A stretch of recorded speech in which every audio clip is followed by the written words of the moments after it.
Discussion keeps the world turning. This is Roundtable. You're listening to Roundtable. I'm Niu Honglin, joined by Steve and Yushan. Let's welcome this week's Soapbox.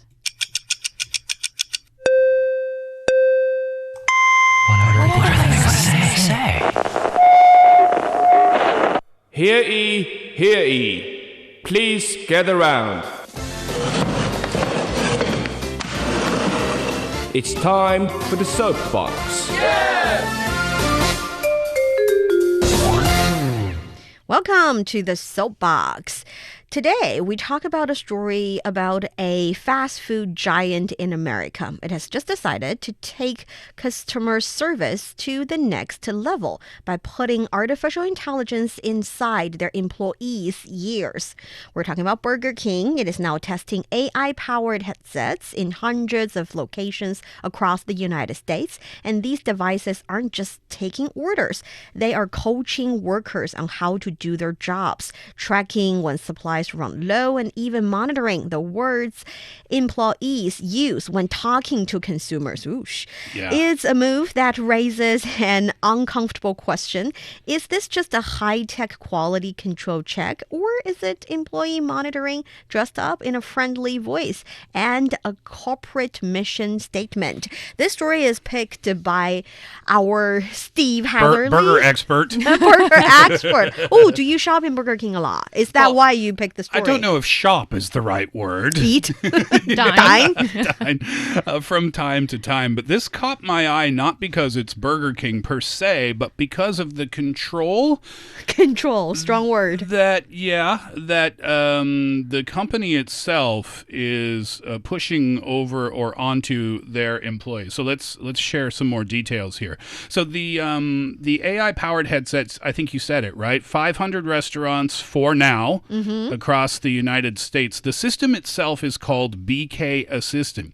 But inside the system, there's a voice assistant, and the voice assistant's name is Patty. Huh? Yeah, exactly. Like meat patty? Yes, exactly. Oh, and it talks to employees through their headsets. It's powered by OpenAI.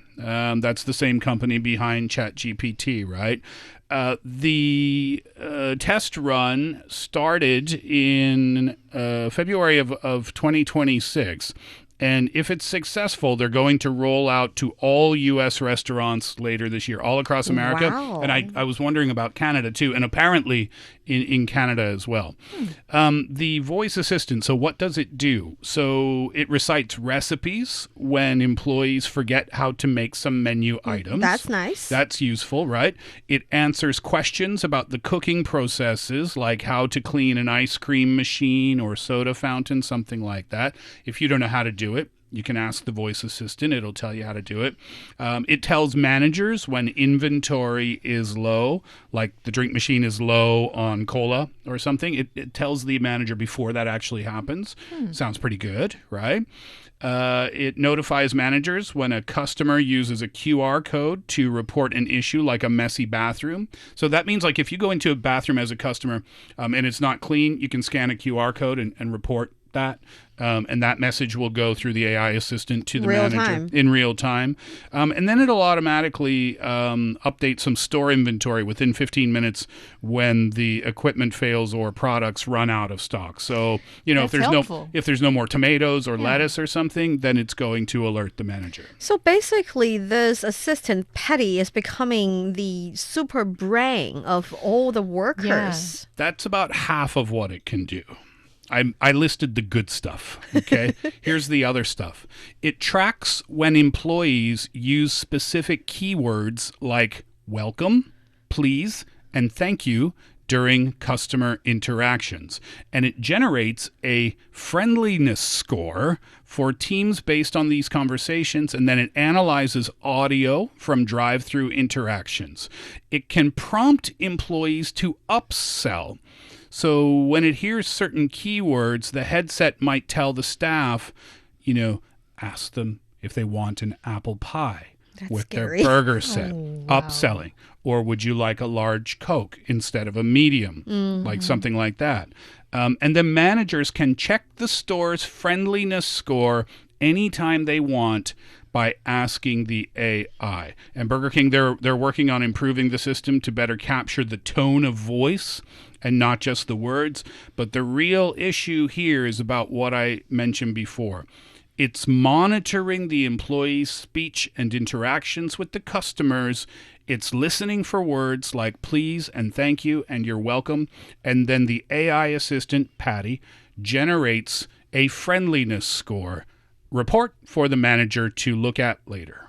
I kind of get it, especially from the perspective of, for example, intern or someone who has just passed the training session and started working in the restaurant. They may forget about some upsell words or expressions that they're asked to use anyways. And also maybe they're just a little bit nervous. They're not that familiar with the situation in the restaurants. They do not know the cooking process. So the AI assistant can give them a little heads up. But at the same time, it's also a little bit, futuristic, creepy. Okay, so there's a bit of online backlash for this. Users on social media called the system gross. They called it peak late-stage corporate behavior. That was from The Guardian. This is from BBC. Critics described it as dystopian. But the company... the restaurant says it's not designed to record conversations or evaluate individual employees. But that's what it does. Right? This is the quote. This is from NBC. This is from the chief digital officer. It's really a coaching tool to help you as an employee become more hospitable. And we're going to help you also with certain operation flaws that may occur that can help be a little bit complex with our help.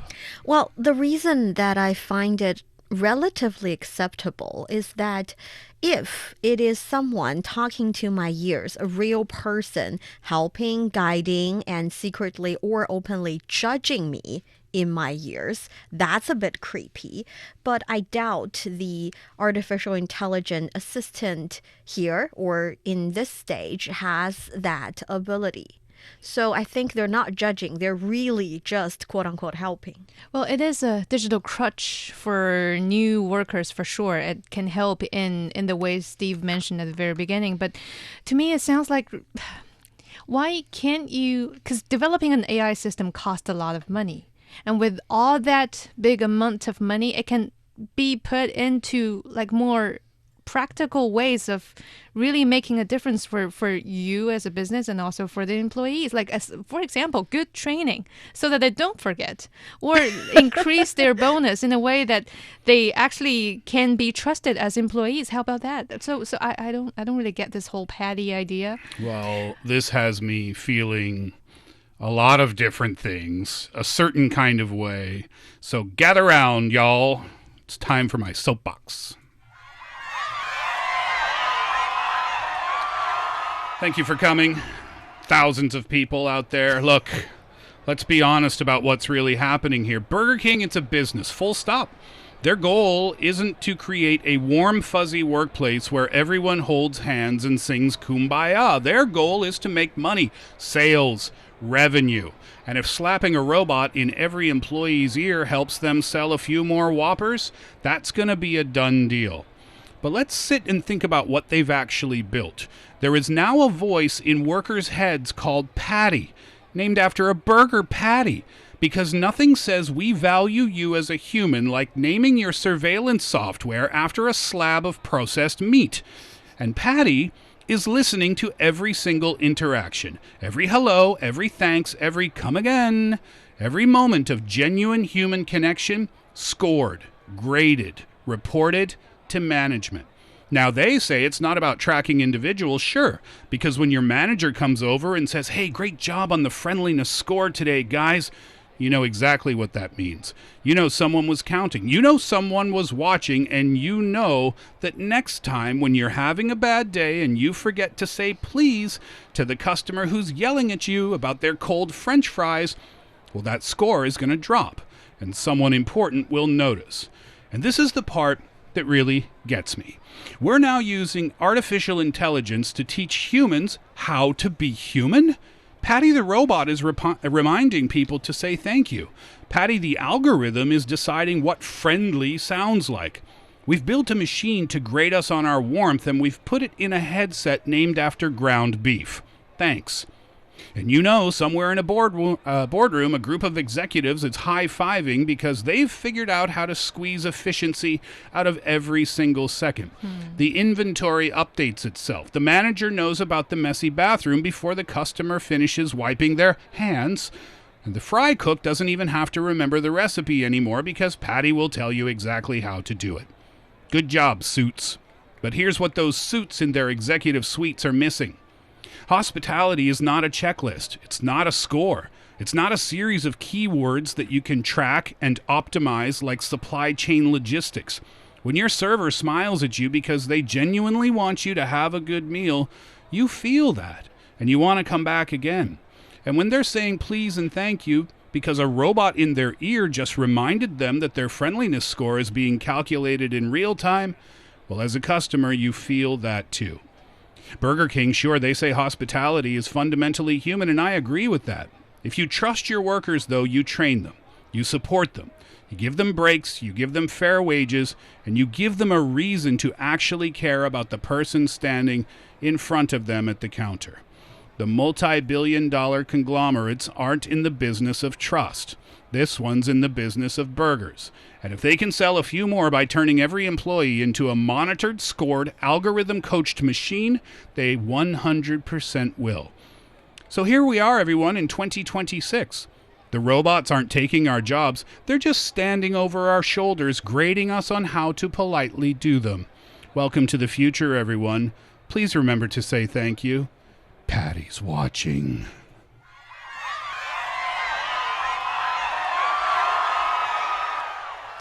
That's harsh. Think Good so? job. You think so? I think it's all hitting the right pain point. Employees being monitored for human interactions by a robot that scores them. I have a problem with that. I don't have a problem with the business side of things. They're trying to maximize their efficiency and their sales. I'm thinking about this from the human beings that actually work in those burger restaurants. This, to me, is completely almost dehumanizing. Here's a story that I overheard from Burger King here in China, actually not very far away from office building, right here in Beijing. She shops there. Yeah, I shopped, dined, ate there quite often, especially after gym time. But the other night, it was like 8 p.m. in the evening. And I was among two others, one of the only three customers left in a Burger King. And there were one young guy looking apparently very young with another older, more senior lady who's coaching him how to clean up each table with what spray and how to make it more efficient so that the turnover of the tables gets faster, especially in daytime. And they were chit-chatting while getting the training done. And the young guy said, "Oh, I actually just attended the Gaokao," meaning that he is an 18, 19-year-old who just finished Gaokao, and now he's in Beijing. He's actually not from Beijing, by the way. He describes the Gaokao and his trip here, that he just want to, before attending university here in Beijing, it's actually a pretty good, high-ranking university here in Beijing. Before I go there and participate in the school, I want to earn a bit of living fee.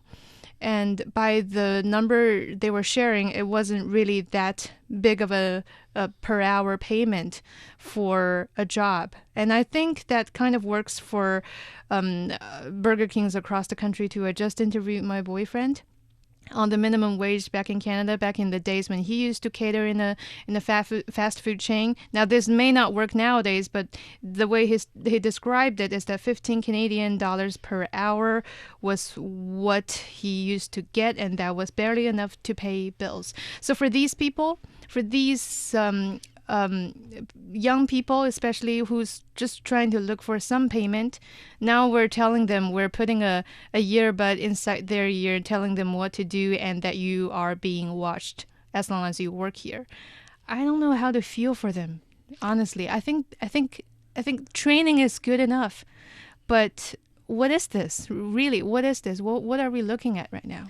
Well, I don't know. I think when it comes to technology. To start with, again, I'm pretty sure no manager would have the time and no company would assign someone to listen to and maybe watch all of the videos of each and every individual working in their restaurants. Each conversation, it happened in the restaurant.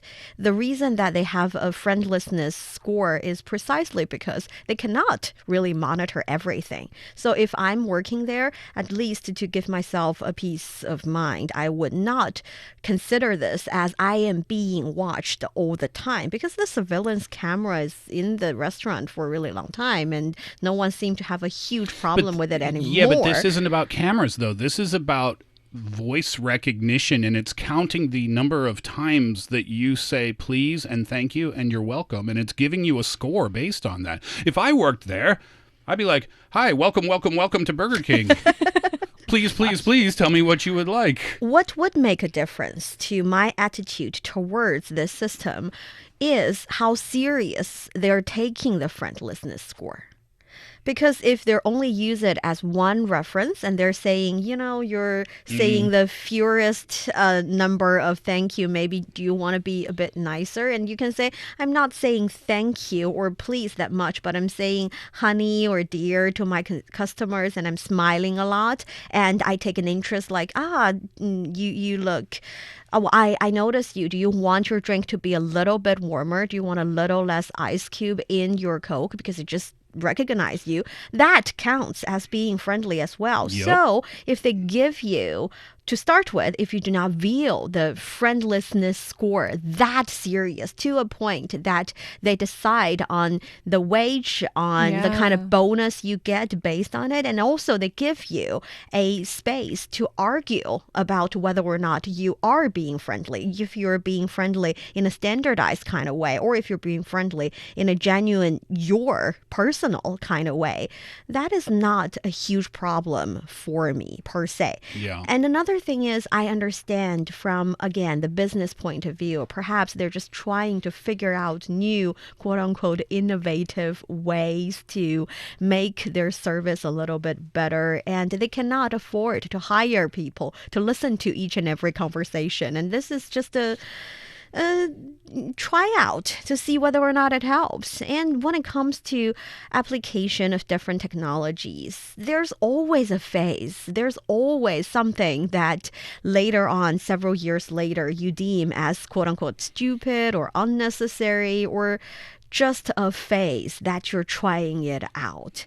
Yes, before the show we talked about maybe using it to help your shop assistant understanding different languages so that you can better help the foreigners in the shop. Can be a better idea, can be a more efficient or useful idea. Perhaps, like Yushan said, you can find some other ways to help your shoppers and help shop assistant and also your customers. But I don't know. For this one, I am not that strongly opposed as Steve. Why is this necessary, though? The other aspects of it I love. If inventory's running low or the bathroom's not clean or how to make the burger properly. I love all that. But why? Because this just screams, I don't trust you. Yep. Right? I mean, you hired me. You hired me to do a job, and customer service is part of that job. But now with this, you're basically telling me that you don't trust me to be polite to another person? This does not sit well. Maybe it does not say, I don't trust you. They say, I want the friendliness to be also standardized to a point that people have different personalities. Some people believe saying please and thank you is enough. Some people want to do more, and some people believe a simple smile on your face is enough. Is this the same or different? Because lots of jobs are monitored, right? I remember it was a hot issue in institutes, language institutes in Korea. Some of them started putting cameras inside the classrooms and they would show the lesson outside in the lobby to the moms or dads that were there. And the teachers really didn't like that because it was monitoring them. I mean, there are safety issues, obviously, interactions between child and teacher. They just want to make sure they get the story right, stuff like that. But the teachers at least a little bit felt like I'm being watched. Is that the same or different here? I don't think in Chinese schools that's actually being practiced. It's the monitoring and watching over the class kind of records mainly play a role regarding security instead of public displaying to the parents.